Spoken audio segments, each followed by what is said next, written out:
Hello friends, आज के इस वीडियो में हम लोग क्लास 9th की एनसीईआरटी का जो सेकंड लेसन है यूरोप में समाजवाद और रूसी क्रांति, इसको आज हम लोग पढ़ने जा रहे हैं। ठीक है। अच्छा, वे बच्चे जो बीपीएससी 4.0 की तैयारी कर रहे हैं, साथ में वे बच्चे जो क्लास 9th में हैं और जिन्हें सेकंड लेसन जो है यूरोप में समाजवाद और रूसी क्रांति समझने में दिक्कत आ रही है, वे इस वीडियो को देख सकते हैं। साथ में वे बच्चे जो किसी भी अदर एग्ज़ाम्स की तैयारी कर रहे हैं और जिसमें उन्हें जो है वर्ल्ड हिस्ट्री पढ़ने की ज़रूरत है, वे भी इस वीडियो को देख सकते हैं। तो चलिए स्टार्ट करते हैं। यूरोप में समाजवाद एवं रूसी क्रांति, सामाजिक परिवर्तन का युग कि समाज में कैसे परिवर्तन होता है। ठीक है।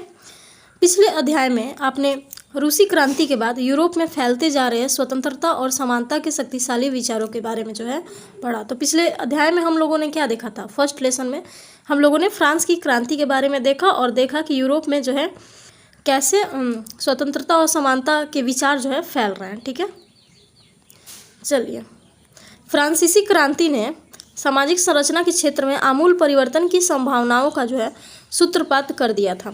अब फ्रांस का जो क्रांति हुआ था तो वहाँ से क्या होने लगा था? सामाजिक परिवर्तन होने लगे थे। जैसे कि आप पढ़ चुके हैं, 18वीं सदी से पहले फ्रांस का समाज जो है मोटे तौर पर स्टेट्स और श्रेणियों में बटा हुआ था। हम लोग को पता है कि फ्रांस का समाज 3 स्टेट में बटा हुआ था।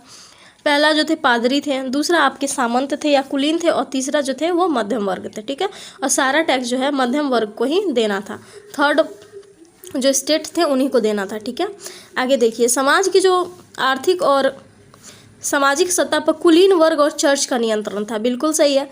फर्स्ट स्टेट वाले और सेकंड स्टेट वाले पर का जो है नियंत्रण था पूरे फ्रांस पर। ठीक है। लेकिन क्रांति के बाद इस संरचना को बदलना संभव दिखाई देने लगा, और जैसे ही फ्रांस की क्रांति होती है तो ये जो संरचना थी 3 स्टेट्स वाली, ये बदलने लगी और इसको संभव होने लगा कि ये बदला जा सकता है। ठीक है। यूरोप और एशिया सहित दुनिया के बहुत सारे हिस्सों में व्यक्तिगत अधिकारों के स्वरूप और सामाजिक जो सत्ता पर किसका नियंत्रण हो, इस पर चर्चा छिड़ गई। तो जब फ्रांस की क्रांति हो जाती है, ठीक है, तब क्या होता है कि पूरे यूरोप और पूरे एशिया पर किसका नियंत्रण हो, मतलब व्यक्तिगत अधिकारों के स्वरूप और सामाजिक सत्ता पर, जो समाज का जो सत्ता है यानी कि देश का संचालन कौन करेगा, किसका नियंत्रण हो, इस सब चीज़ का जो है चर्चा छिड़ जाती है। यहाँ नहीं, पूरे वर्ल्ड में ही ये चर्चा छिड़ जाती है। ठीक है। भारत में भी राजा राम मोहन राय और डेरेजियो, हेनरी विलियम डेरेजियो, आप लोगों ने नाम सुना ही होगा, जो थियोसॉफिकल सोसाइटी की स्थापना किए थे, उन्हीं के बारे में कह रहा है। राजा राम मोहन राय और डेरेजियो ने फ्रांस क्रांति के महत्व का उल्लेख किया और भी बहुत सारे लोग क्रांति के पश्चात यूरोप की स्थितियों के बारे में जो है चल रहे बहस में कूद पड़े। तो बहुत सारे जो बहस चल रही थी उनमें ये कूद पड़े थे। कौन? राजा राम मोहन राय, डेरेजियो और बहुत सारे लोग। फ्रांस की क्रांति के का जो ये विचार चल रहा था कि अब पूरे देश पे कौन शासन करेगा इस पे। ठीक है। पूरे, हाँ, मतलब अलग अलग देशों पे क्या मध्यम वर्ग शासन करेगा, कुलीन वर्ग करेगा, पादरी करेगा, या फिर जनतंत्रात्मक होगा, इस टाइप का विचार जो है चल रहा था। और भी बहुत सारे लोग इस क्रांति के पश्चात यूरोप की स्थितियों के बारे में जो है चल रहे बहस में कूद पड़े। आगे चलकर उपनिवेश में घटी घटनाओं ने भी इन विचारों को एक नया रूप जो है प्रदान करने में योगदान दिया। तो बहुत सारे यहाँ पे विचार नए नए आने लगे।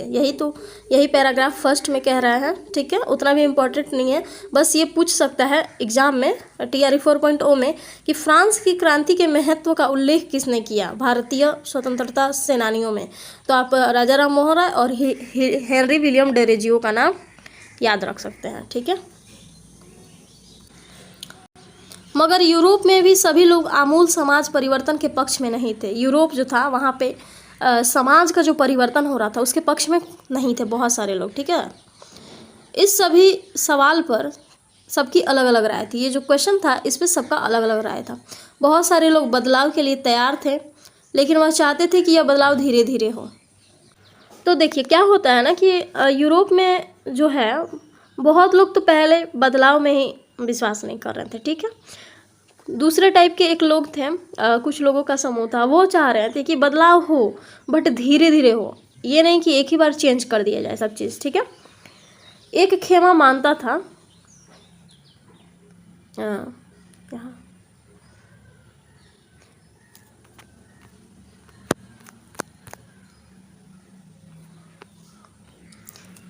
एक जो है एक खेमा मानता था कि समाज का आमूल पुनर्गठन जो है ज़रूरी है। तो एक खेमा मानता था कि बदलाव तो होना ही नहीं चाहिए, धीरे धीरे होना चाहिए, बहुत धीरे धीरे, ठीक है।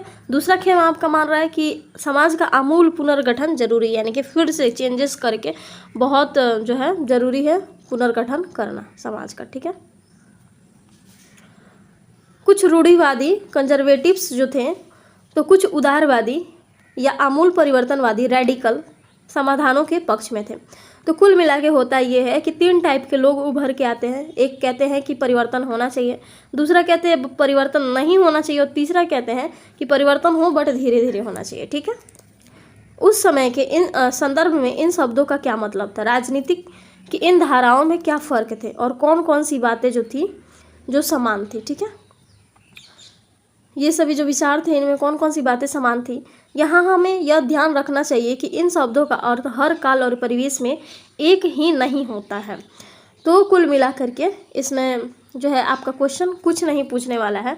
अब हम लोग नेक्स्ट चलते हैं कि यहाँ से, अच्छा इसमें जो है हम लोग सिर्फ उन्हीं टॉपिक्स को पढ़ेंगे, उन्हीं लाइन्स को पढ़ेंगे जो एग्जाम के पॉइंट ऑफ व्यू से इम्पॉर्टेंट है, ठीक है, ताकि आपका वीडियो जो है लंबा ना जाए। इस अध्याय में हम 19वीं सदी की कुछ महत्वपूर्ण राजनीतिक जो है परंपराओं का अध्ययन करेंगे और देखेंगे कि उन्होंने परिवर्तन के संदर्भ में क्या असर डाला है। इसमें हम लोग क्या अध्ययन करने वाले हैं, राजनीतिक परंपराओं के बारे में, और परिवर्तन पर उन्होंने क्या असर डाला है इसके बारे में। इसके बाद हम एक ऐसी ऐतिहासिक घटना पर अपना ध्यान केंद्रित करेंगे जिसमें समाज के रेडिकल पुनर्गठन का एक गंभीर प्रयास किया गया है। रूस में हुई क्रांति के फलस्वरूप समाजवाद 20वीं सदी का स्वरूप तय करने वाला सबसे महत्वपूर्ण और शक्तिशाली विचारों की श्रृंखला का हिस्सा जो है बन गया। तो कौन बन जाता है, रूस में जो क्रांति हुआ वो बन जाता है और रूस बन जाता है, ठीक है, जहाँ पे सबसे शक्तिशाली विचारों की श्रृंखला जो है वो तैयार होती है, यानी कि पूरा समाज ही बदल जाता है रूस की क्रांति के बाद में।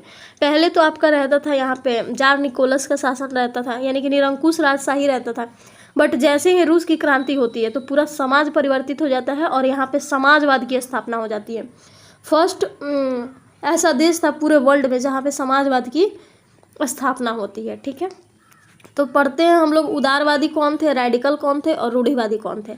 इन तीनों का क्या कॉन्सेप्ट था, कौन चाहते थे कि परिवर्तन हो, कौन चाहते थे कि परिवर्तन हो पर धीरे धीरे हो, और कौन चाहते थे कि परिवर्तन होना ही नहीं चाहिए, ठीक है।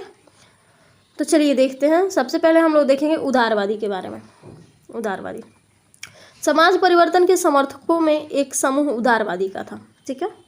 जो समाज में परिवर्तन चाहते थे उनमें से एक जो ग्रुप था वो था उदारवादी का।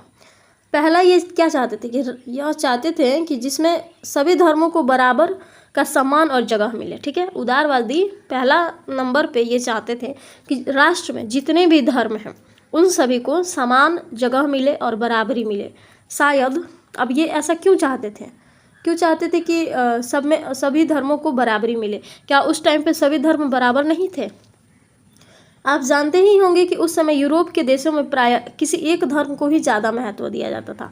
तो जैसे खास करके कैथोलिक जो थे ना उनको ज़्यादा महत्व दिया जाता था प्रोटेस्टेंट के तुलना में। तो वही कह रहा है कि उस टाइम पे किसी एक ही धर्म को ज़्यादा महत्व दिया जाता था। ब्रिटेन की चर्च ऑफ इंग्लैंड का समर्थन करती थी। ब्रिटेन की जो सरकार थी चर्च ऑफ इंग्लैंड का जो है समर्थन करती थी। ऑस्ट्रिया और स्पेन कैथोलिक चर्च के समर्थक थे। तो ऑस्ट्रिया और स्पेन थे कैथोलिक चर्च के समर्थक। उदारवादी समूह वंश आधारित शासकों की अनियंत्रित सत्ता के भी विरोधी थे। अब सेकंड क्या कहता है, देखिए फर्स्ट तो कहता है कि सभी धर्म जो है बराबर होने चाहिए, हमें ऐसी समाज की स्थापना करनी है, उदारवादी कहते हैं, ठीक है। दूसरा क्या कहते हैं उदारवादी समूह वंश आधारित शासकों की अनियंत्रित सत्ता के भी विरोधी थे। यानी कि जो राजा होता था ना, कि जैसे उसका पहले राजा बना, फिर देन उसका राजा का बेटा फिर राजा बनेगा, फिर उसका बेटा फिर राजा बनेगा, चाहे वो योग्य हो अयोग्य हो उससे मतलब नहीं है, उसी का बेटा जो है बनते चला जाएगा। वंश आधारित होता था, तो वंश आधारित शासक नहीं होने चाहिए, ठीक है। देन उसके बाद देखिए क्या कहते हैं, वे सरकार के समक्ष व्यक्ति मात्र के अधिकारों की रक्षा के पक्षधर थे। वे चाहते थे कौन, रेडिकल, कि जो सरकार जो है व्यक्ति की अधिकारों की रक्षा करे। जैसे अभी प्रेजेंट टाइम में भारत में मौलिक अधिकार है, आर्टिकल 12 से लेकर के 35 तक सभी जितने भी व्यक्ति हैं सभी के मौलिक अधिकारों की रक्षा की जाती है। किसी को भी बिना वारंट दिखाए गिरफ्तार नहीं किया जा सकता है, या किसी के भी अभिव्यक्ति की स्वतंत्रता को जो है छीनी नहीं जा सकती है। तो यही कह रहा है कि उसमें जो है जितने भी लोग हैं सभी को अधिकार मिले। ठीक है, उनका कहना था कि सरकार को किसी के अधिकारों का हनन करने या उन्हें छीनने का अधिकार नहीं दिया जाना चाहिए। ठीक है, यही कह रहा है। यह समूह प्रतिनिधित्व पर आधारित एक ऐसी निर्वाचित सरकार के पक्ष में था जो शासकों और अफसरों के प्रभाव से मुक्त और सुप्रशिक्षित न्यायपालिका द्वारा स्थापित किए गए कानून के अनुसार शासन कार्य चलाए। अब इनका नेक्स्ट पॉइंट कहना था कि जो सरकार हो वह कुछ लोग हो, जैसे कि प्रतिनिधि समूह होता है ना, जैसे सब प्रतिनिधि होता है, हम अपने प्रतिनिधि को चुन करके भेजते हैं और वही देश चलाते हैं, वैसा ही शासन व्यवस्था हो। ठीक है, और निर्वाचित सरकार हो, कैसी हो, निर्वाचित हो। ठीक है, शासक और अफसरों के प्रभाव से मुक्त और सुप्रशिक्षित न्यायपालिका के द्वारा स्थापित किए गए कानून के अनुसार शासन कार्य हो, यानी कि कानून हो। ठीक है, सुप्रशिक्षित न्यायपालिका हो, और क्या हो, शासक और अफसर जो है उनके द्वारा जो है हमारा देश चलना चाहिए। इस प्रकार का इनका विचार था। तो उदारवादी का पहला कॉन्सेप्ट क्या था कि समाज में जो है सभी धर्म बराबर होने चाहिए। ठीक है, पहला था। दूसरा आपका था कि सभी के अधिकारों की रक्षा की जानी चाहिए। ठीक है, तीसरा आपका था कि किसी का भी अधिकार का हनन नहीं होना चाहिए, किसी के अधिकार को छीनना नहीं जाना चाहिए, व्यक्तिगत जो भी अधिकार है वे सभी सुरक्षित होने चाहिए। चौथा था कि निर्वाचित सरकार हो, सुप्रशिक्षित न्यायपालिका हो, और शासन जो है कानून के अनुसार किया जाए। ठीक है, अब आगे देखिए, ये सभी तक तो बहुत अच्छा था, उदारवादियों का सोच। आगे देखिए आगे क्या कहते हैं ये। पर यह समूह लोकतंत्रवादी नहीं था। इनका कहना था कि लोकतंत्र की स्थापना नहीं की जाए। ये लोग सार्वभौमिक वयस्क मताधिकार यानी सभी नागरिकों को वोट देने का अधिकार के पक्ष में नहीं थे। यूनिवर्सल वोटिंग राइट्स, इसके पक्ष में ये नहीं थे। इनके कहने का अर्थ क्या था, उनका मानना था कि वोट का अधिकार केवल संपत्तिधारियों को ही मिलना चाहिए। यहीं पे इनका जो है नेगेटिव पॉइंट है। ये कहते हैं कि जो सरकार है वो लोकतंत्रवादी नहीं होगी। ठीक है, मतलब शासन करने का जो तरीका है लोकतंत्रवादी नहीं होगा। दूसरा कहते हैं कि सार्वभौम वयस्क मताधिकार, यानी कि जो व्यक्ति 18 साल से ऊपर का है, ठीक है, 18 साल से ऊपर का है, वो वोट नहीं डाल सकता है। सिर्फ वही लोग वोट डालेंगे जिनके पास संपत्ति है। तो यहाँ पे इनका जो है माइनस पॉइंट नज़र आ जाता है उदारवादियों का। ठीक है, खैर इनके में 3-4 चीज़ें जो है बहुत ही इम्पॉर्टेंट है और ये एग्ज़ाम का हिस्सा भी बनता है, तो आप लोग ध्यान दे के इसे पढ़िएगा। ठीक है, चलिए अब आते हैं हम लोग रेडिकल। ये पहला ग्रुप हम लोग का ख़त्म हो गया और वो ग्रुप था आपका उदारवादी का। अब सेकंड आते हैं कि रेडिकल वाले क्या कहते हैं हमसे। चलिए, इसके विपरीत रेडिकल समूह के लोग ऐसी सरकार के पक्ष में थे जो देश की आबादी के बहुमत के समर्थन पर आधारित हो। यानी कि रेडिकल कहते थे कि हमें ऐसी सरकार का गठन करना है जो हमारे देश का जो बहुमत है, यानी कि देखिए ये देश हो गया और ये मानते हैं कि ये बहुमत हो गया, इतने लोग जो बातें कह रहे हैं उन्हीं के आधार पे सरकार का गठन होना चाहिए, ना कि इनके आधार पे होना चाहिए सरकार का गठन। ठीक है, इनमें से बहुत सारे लोग महिला मताधिकार आंदोलन के समर्थक भी थे। अच्छा, जो उदारवादी थे ये महिला मताधिकार के समर्थक नहीं थे। पहली बात तो ये तो खुद पुरुष को ही नहीं दे रहे हैं जिनके पास संपत्ति नहीं है मत देने का अधिकार, तो ये महिला को क्या देंगे। ठीक है, तो ये महिला मताधिकार के समर्थक थे। कौन? रेडिकल। ये पूछा जा सकता है आपसे एग्जाम में कि निम्न में से कौन महिला मताधिकार के समर्थक थे, या दे देगा कि कौन से समर्थक नहीं थे। ठीक है, तो आपका ऑप्शन दे देगा उदारवादी, रेडिकल और फिर रूढ़िवादी। तो आपको क्वेश्चन के अकॉर्डिंग आंसर टिक करना होगा। ठीक है, उदारवादियों के विपरीत ये लोग बड़े जमींदारों और संपन्न उद्योगपतियों को प्राप्त किसी तरह के विशेषाधिकार के खिलाफ थे। तो उदारवादी जैसे चाहते थे कि जो संपत्तिधारी हैं उनको कुछ खास विशेषाधिकार दिया जाए, तो ये कहते थे कि नहीं, उन्हें कुछ भी खास विशेषाधिकार देने की कोई आवश्यकता नहीं है।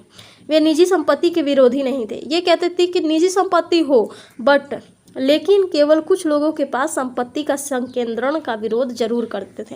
कहने का अर्थ है कि जैसे कोई पादरी है, ठीक है, उसके पास 100-200 एकड़ ज़मीन है, तो उसको कोई भी विशेषाधिकार दिया जाए ये नहीं होना चाहिए, पहला चीज़। ठीक है, दूसरा कहते थे कि निजी संपत्ति, अगर कोई किसान है उसके पास कुछ एकड़ ज़मीन है तो वो उसके पास हो, ठीक है, ये कहते थे ये।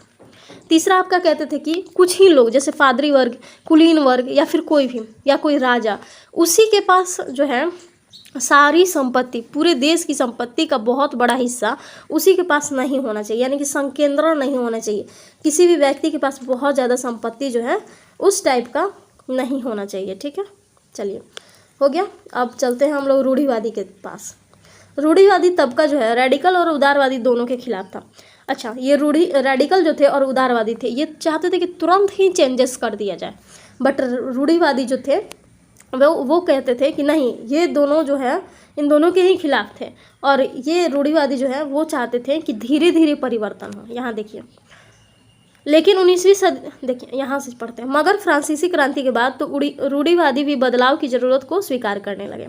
पहला तो ये चेंजेस चाहते नहीं थे, देन उसके बाद में जब 19वीं सदी आ गया तो रूढ़िवादी भी चाहने लगे कि हाँ अब चेंजेस जो है ज़रूरी है, थोड़ा तो चेंजेस करना ही पड़ेगा जब फ्रांसीसी क्रांति हुई तो, ठीक है। पुराने समय में यानी 18वीं सदी में रूढ़िवादी आमतौर पर परिवर्तन के विचारों का जो है विरोध करते थे, ठीक है। तो जो रूढ़िवादी थे वे परिवर्तन के विचारों का विरोध कर रहे थे, लेकिन 19वीं सदी के आते आते वे भी मानने लगे थे कि कुछ परिवर्तन आवश्यक जो है हो गया है, परंतु वह चाहते थे कि अतीत का सम्मान किया जाए। सबसे इम्पोर्टेंट पॉइंट यही है कि रूढ़िवादी चाहते थे कि अतीत का जो है सम्मान किया जाए, अर्थात अतीत को पूरी तरह ठुकराया न जाए और बदलाव की जो है प्रक्रिया धीमी हो, जो चेंजेस है वो धीरे धीरे हो, जो भी अतीत में चीज़ें हुई हैं उनका सम्मान किया जाए। यही था रूढ़िवादी का कॉन्सेप्ट। आई होप आप लोग समझ गए होंगे कि रेडिकल क्या थे, उदारवादी क्या थे और रूढ़िवादी क्या थे, ठीक है। अब हम लोग देखते हैं कि उस समय का जो औद्योगिक समाज था, क्या उद्योग स्थापित हो चुके थे, कब, 18वीं से 19वीं शताब्दी के बीच में, और सामाजिक परिवर्तन जो है वो कैसे कैसे हो रहे थे, ठीक है। ये राजनीतिक रुझान जो था एक नए युग का द्योतक था। कौन सा राजनीतिक रुझान का बात कर रहे हैं कि अब सभी लोगों के विचार बदल रहे थे कि कैसे कैसे हमारे देश पे शासन होना चाहिए। ये लोगों के थॉट आ रहे थे कि सभी मानव को अधिकार मिलने चाहिए, कुछ ना कुछ इस टाइप से मौलिक अधिकार होने चाहिए। यह जो दौर था गहन सामाजिक और आर्थिक बदलाव का था। तो ये जो टाइम था ये बहुत ही क्या था, गहन सामाजिक और आर्थिक बदलाव का था, यानी कि सामाजिक भी चेंजेस होने वाले थे और आर्थिक भी चेंजेस होने वाले थे। यह ऐसा समय था जब नए शहर जो थे बस रहे थे, नए नए औद्योगिक क्षेत्र विकसित हो रहे थे। तो ये ऐसा टाइम पीरियड था जहाँ पे नए नए इंडस्ट्री जो है स्थापित किए जा रहे थे, नए नए शहर जो है बस रहे थे, ठीक है। रेलवे का काफ़ी विस्तार हो चुका था और औद्योगिक क्रांति जो है संपन्न हो चुकी थी। तो रेल लाइन भी अब बनने लगे थे और औद्योगिक क्रांति यानी कि जो नए नए आविष्कार हो रहे थे वो जो क्रांति थी वो भी अब संपन्न हो रही थी, ठीक है। औद्योगिकरण ने औरतों, आदमियों और बच्चों सबको जो है कारखानों में ला दिया। तो जो इंडस्ट्रियलाइजेशन हुआ, जब नए नए उद्योग स्थापित हुए तो आदमी, औरत, बच्चे सभी जो है कारखाने में काम करने लगे थे। क्यों? क्योंकि वे जो भी कुटीर लघु उद्योग करते थे, कोई कपड़ा बना रहा था, कोई कुछ कर रहा था, तो अब सब काम जो है फैक्ट्री से होने लगे थे। अब फैक्ट्री में एक साथ बहुत सारे सामान जो है एक ही बार में तैयार हो जाते थे। तो जितने भी ये थे मजदूर थे या जितने भी लघु और कुटीर उद्योग वाले थे उन सभी का जो है अपना कारोबार जो है समाप्त होने लगा था। और फिर क्या हुआ, जब तो उनका रोजी रोटी छीन गया और देन उसके बाद में उनको जो है फैक्ट्री में ही जाना पड़ा। काम के घंटे यानी पाली बहुत लंबी होती थी। जो भी औद्योगिकरण में थे, मतलब जो भी इंडस्ट्री में काम करते थे, औरत, आदमी, बच्चे, उनके काम के घंटे जो है काफ़ी लंबे थे और मजदूरी बहुत कम थी, ठीक है। बेरोजगारी तो आम समस्या ही बन चुकी थी, क्योंकि लघु और कुटीर उद्योग, अब जो व्यक्ति बूढ़ा होगा वो कैसे जाएगा फैक्ट्री में, उसका तो सब चीज़ छिन गया। औद्योगिक वस्तुओं की मांग में गिरावट आ जाने पर तो बेरोजगारी जो है और बढ़ जाती थी। जो औद्योगिक वस्तुओं की जो मांग थी वो कभी कभी ऐसा होता था कि इंडस्ट्री के जो सामानें थे वो नहीं उसको मार्केट ही नहीं मिल पा रहा था, तो बेरोजगारी जो है और बढ़ जा रही थी। अच्छा, यहाँ पे हम लोग देखते हैं मताधिकार आंदोलन क्या होता है। तो वोट डालने का अधिकार पाने के लिए चलाया गया आंदोलन। ये महिलाओं के द्वारा भी चलाया जा रहा था, पुरुषों के द्वारा भी चलाया जा रहा था, अलग अलग जगह पे अलग अलग लोगों के द्वारा चलाया जा रहा था, ठीक है। शहर तेज़ी से बसते और फैलते जा रहे थे और आवास और साफ़ सफाई का काम भी मुश्किल होता जा रहा था। अब मानते हैं कि यहाँ पे फैक्ट्री है, ठीक है, यहाँ पे फैक्ट्री बन गया। अब यहाँ के जो लोग हैं वो काम धंधे के ये की वजह से अपना पेट पालने के लिए ये यहाँ पे चले गए। अब ये जो है शहर जो है ये बहुत ही ज़्यादा क्या हो गया, तेज़ी से बढ़ गया, एक घर पे घर बनने लगे और इसका साफ़ सफाई भी अब मुश्किल होने लगा। उदारवादी और रेडिकल दोनों ही इन समस्याओं का हल खोजने की कोशिश कर रहे थे। वे चाह रहे थे उदारवादी और रेडिकल कि कुछ तो इसका जो है हल मिल ही जाए। लगभग सभी उद्योग व्यक्तिगत स्वामित्व में थे, ठीक है। अब जितने भी उद्योग थे लगभग अप्रॉक्सीमेट देखा जाए तो कोई भी सरकार के द्वारा नहीं बैठाया गया था, वो व्यक्ति के कंट्रोल में था, किसी एक व्यक्ति के कंट्रोल में था, ठीक है। मतलब कि जैसे कोई कपड़ा उद्योग हो तो कुछ उसका मालिक कोई और हो गया, कोई लोहा बनाने का कोई उद्योग है तो उसका मालिक कोई और हो गया, तो इस टाइप से था। बहुत सारे रेडिकल और उदारवादियों के पास काफ़ी जो है संपत्ति थी और उनके यहाँ बहुत सारे लोग नौकरी करते थे। तो जो रेडिकल थे, उदारवादी थे, उनके पास बहुत सारी संपत्ति थी और उनके पास जो है कई लोग जो है क्या करते थे, नौकरी किया करते थे। उन्हें व्यापार और औद्योगिक व्यवसायों के जरिए धन दौलत इकट्ठी की थी, इसलिए वह सोचते थे कि इस तरह के प्रयासों से ज़्यादा जो है बढ़ावा दिया जाना चाहिए। तो जो रेडिकल थे और उदारवादी थे वे व्यापार करते थे और व्यवसाय करते थे, ठीक है। और इससे उन्होंने क्या किया था कि बहुत सारा जो है धन संपत्ति इकट्ठा कर लिया था और इसलिए वे चाहते थे कि ऐसे जो प्रयास है, जो लोग व्यवसाय कर रहे हैं उनको खुला छूट दिया जाना चाहिए, ठीक है। उन्हें लगता था कि अगर मजदूर स्वस्थ हो और नागरिक पढ़े लिखे हो तो इस व्यवस्था का भरपूर जो है लाभ लिया जा सकता है। मजदूर स्वस्थ और नागरिक पढ़े लिखे, तब ये लोग जन्मजात मिलने वाले विशेषाधिकारों के विरुद्ध थे। तो जो भी जन्म से मिलने वाले विशेषाधिकार थे इसके ये क्या थे, विरुद्ध थे। व्यक्तिगत प्रयास, श्रम और उद्यमशीलता में उनका गहरा विश्वास था। तो व्यक्ति के द्वारा जो प्रयास किया जा रहा है, श्रम हो रहा है, जो भी कुछ नया इन्वेंशन वगैरह हो रहा है तो उसमें उनका जो है गहरा विश्वास होते जा रहा था, ठीक है।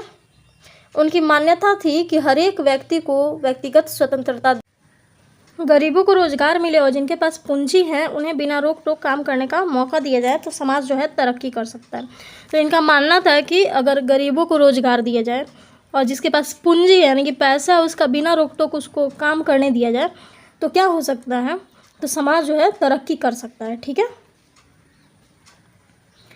इसी प्रकार 19वीं सदी के शुरुआती दशकों में समाज परिवर्तन के इच्छुक बहुत सारे कामकाज स्त्री पुरुष उदारवादी और रेडिकल समूह व पार्टियों के इर्द गिर्द जो था वो गोलबंद था। कुल मिलाकर के जो है इस टाइम सभी ये थे जो रेडिकल थे और फिर उदारवादी थे, उन्हीं के आसपास पूरा समाज जो है गोलबंद हो चुका था कि करना क्या चाहिए हमें, क्या नहीं करना चाहिए, ठीक है। चलिए अब आगे देख लेते हैं हम लोग नेक्स्ट पेज पे कि यूरोप में 1815 में जिस तरह सरकारें बनी उनसे छुटकारा पाने के लिए कुछ राष्ट्रवादी उदारवादी रेडिकल आंदोलनकारी क्रांति के पक्ष में थे। फ्रांस, इटली, जर्मनी, रूस में ऐसे लोग क्रांतिकारी हो गए और राजाओं के खिलाफ जो है राजाओं का तख्ता पलट जो है करने का प्रयास किया। तो कुल मिलाकर के सभी राष्ट्रवादी उदारवादी और रेडिकल ये सभी मिल गए और राजाओं का तख्ता पलट करने लगे इन सभी देशों में, ठीक है।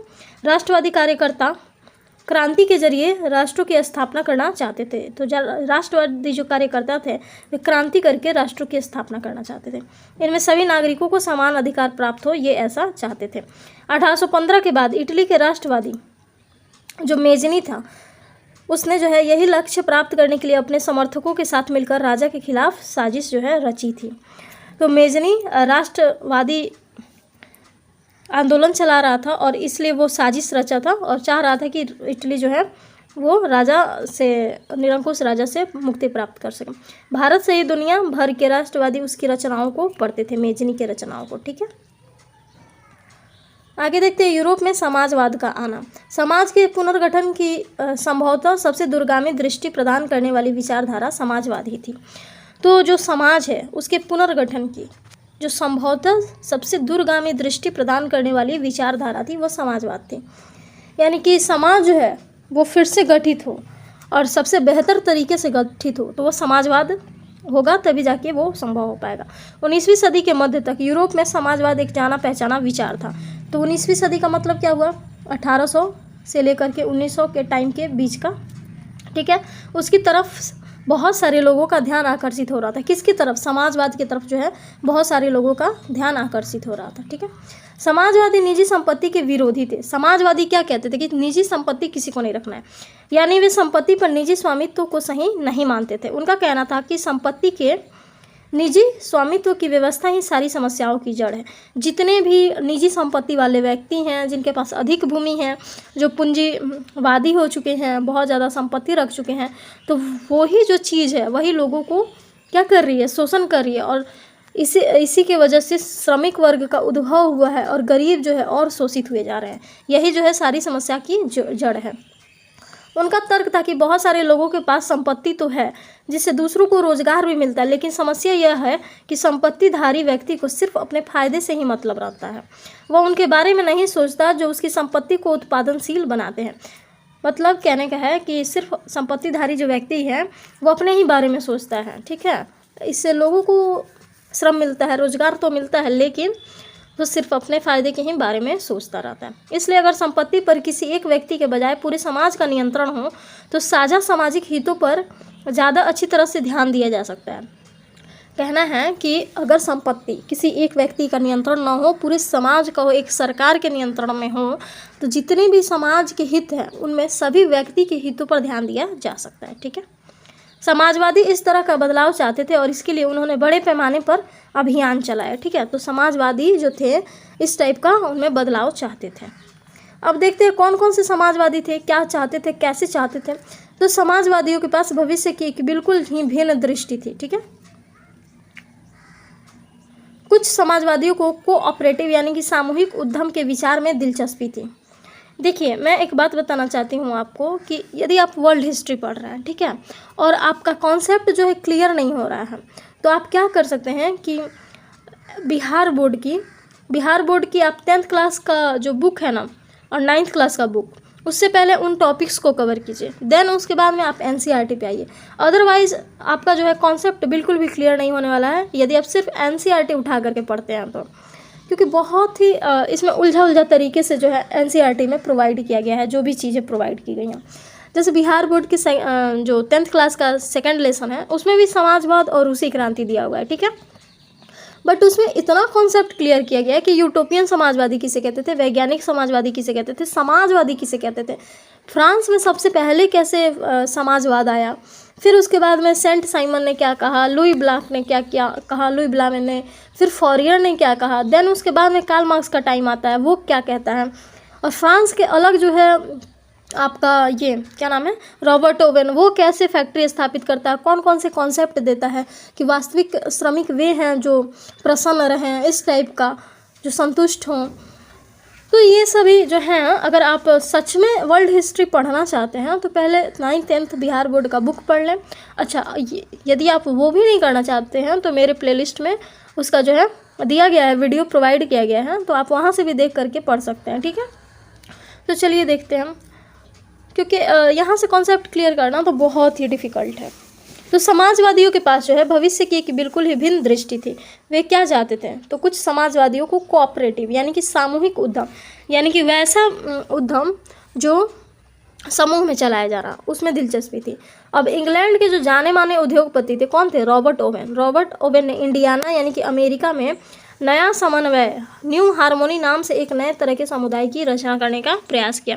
तो इसमें आपसे क्या पूछ सकता है कि न्यू हार्मोनी किसने बनाया, तो रॉबर्ट ओवेन ने। कहाँ बनाया, अगर ऑप्शन में दे देते इंडियाना यानी कि अमेरिका में ही बनाया था, ठीक है। अब नेक्स्ट है, कुछ समाजवादी मानते थे कि केवल व्यक्तिगत पहलकदमी से बहुत बड़े सामूहिक खेत जो है नहीं बनाए जा सकते हैं।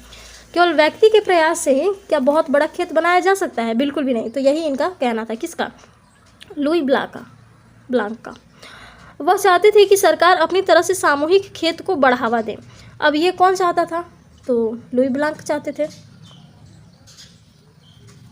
उदाहरण के लिए फ्रांस में लुई ब्लांक 1813 से 82 चाहते थे, ये इनका डेट ऑफ बर्थ और ये इनका मृत्यु का टाइम है, ठीक है। चाहते थे कि लुई ब्लांक चाहते थे कि पूंजीवादी उद्यमों की जगह सामूहिक उद्यमों को बढ़ावा दिया जाए, यानी कि कोई एक व्यक्ति पूंजी लगाकर उद्यम स्टार्ट नहीं करे बल्कि समाज के लिए सरकार उद्यम स्टार्ट करे। कोऑपरेटिव ऐसे लोगों के समूह थे जो मिलकर चीज़ें बनाते थे और मुनाफे को जो है प्रत्येक सदस्य द्वारा किए गए काम के हिसाब से आपस में बांटते थे। तो जो कोऑपरेटिव थे वे क्या करते थे कि जितना भी साथ में काम करते थे और जितना भी इनकम होता था, जिनका प्रॉफिट होता था, उतना अपने अपने जो कोई 4 घंटा काम किया तो उसको दिया, उस हिसाब से इस तरीके से बांटते थे। ठीक है,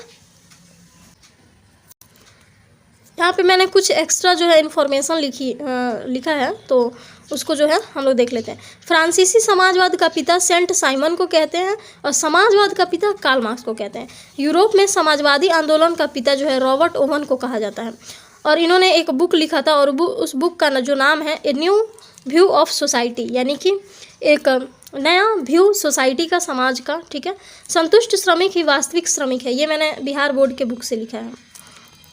रॉबर्ट ओवन का जो था मानना था कि ऐसा समाज जो सभी वर्गों के सहयोग पर आधारित होता है बेहतर होता है, यानी कि वैसा समाज जो सभी वर्ग उसमें क्या करें, सहयोग करें, तो वो समाज जो होता है बेहतर होता है। राजनीति में पार्टिसिपेट करने वाले फर्स्ट यूटोपियन समाजवादी कौन थे? लुई ब्लॉक थे। देखिए लुई ब्लॉक जो ऐसे समाजवादी थे, मात्र इकलौते ऐसे समाजवादी थे जो कहते थे कि आर्थिक सुधार के लिए राजनीतिक सुधार जरूरी है, इसलिए वो राजनीति में जो है पार्टिसिपेट करते हैं। ठीक, अब ये समाजवाद का ये लास्ट पेपर है, इसके बाद आ जाएगा आपका रूस की क्रांति। ठीक है, कार्ल मार्क्स का जो जन्म होता है 1818 में होता है और 1882 में जो है उनकी मृत्यु हो जाती है। और फ्रेडरिक एंगल्स ने इस दिशा में नए जो है तर्क पेश किए। तो जो कार्ल मार्क्स जो हैं वो किससे मिलते हैं? फ्रेडरिक एंगल्स से मिलते हैं 1844 में। और जो फ्रेडरिक एंगल्स थे ना, वो कई तरीके के कॉन्सेप्ट पेश कर रहे थे। किसके बारे में? श्रमिकों के बारे में, तो उसी के बारे में दिया है। मार्क्स का विचार था कि औद्योगिक समाज पूंजीवादी समाज है। जो औद्योगिक समाज है वो कैसा समाज है? मार्क्स का विचार था कि ये पूंजीवादी समाज है। फैक्ट्रियों में जो लगी पूंजी है उस पर पूंजीपतियों का स्वामित्व है, यानी कि फैक्ट्री में जितने भी पूंजीपति हैं, जो पैसे लगे हैं, वो उन पर पूंजीपतियों का स्वामित्व है। पूंजीपतियों का मुनाफा मजदूरों की मेहनत से पैदा होता है और जो पूंजीपति होते हैं, जो पैसा वाले पार्टी होते हैं, उनका जो है मुनाफा कैसे आता है? तो मजदूरों से आता है। मार्क्स का निष्कर्ष था कि जब तक निजी पूंजीपति इस तरह मुनाफे का संचय करते जाएंगे तब तक मजदूरों की स्थिति में सुधार नहीं हो सकता। मार्क्स का कहना था कि जब तक पूंजीपति जो हैं ऐसे निजी संपत्ति इकट्ठे करते जाएंगे तब तक श्रमिक जो है उसका जो है कुछ भी भला नहीं हो सकता, उसमें कुछ भी सुधार नहीं आ सकता। अपनी स्थिति में सुधार लाने के लिए मजदूरों को पूंजीवाद और निजी संपत्ति पर आधारित शासन को उखाड़ फेंकना होगा। तो अपने जो है स्थिति में सुधारने के लिए मजदूरों को अपना स्थिति सुधारने के लिए क्या करना पड़ेगा? ये जो पूंजीवादी शासन है उसको ही उखाड़ फेंकना होगा। मार्क्स का विश्वास था कि खुद को पूंजीवादी शोषण से मुक्त कराने के लिए मजदूरों को एक अत्यंत भिन्न किस्म का समाज बनाना होगा जिसमें सारी संपत्ति पर पूरे समाज का यानी सामाजिक नियंत्रण और स्वामित्व रहेगा।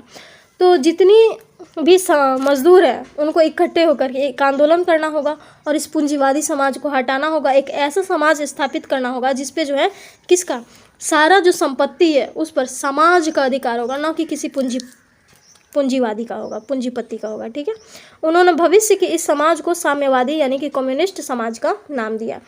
तो वे इस समाज को क्या कहते हैं? कम्युनिस्ट समाज। ठीक, आगे देखते हैं।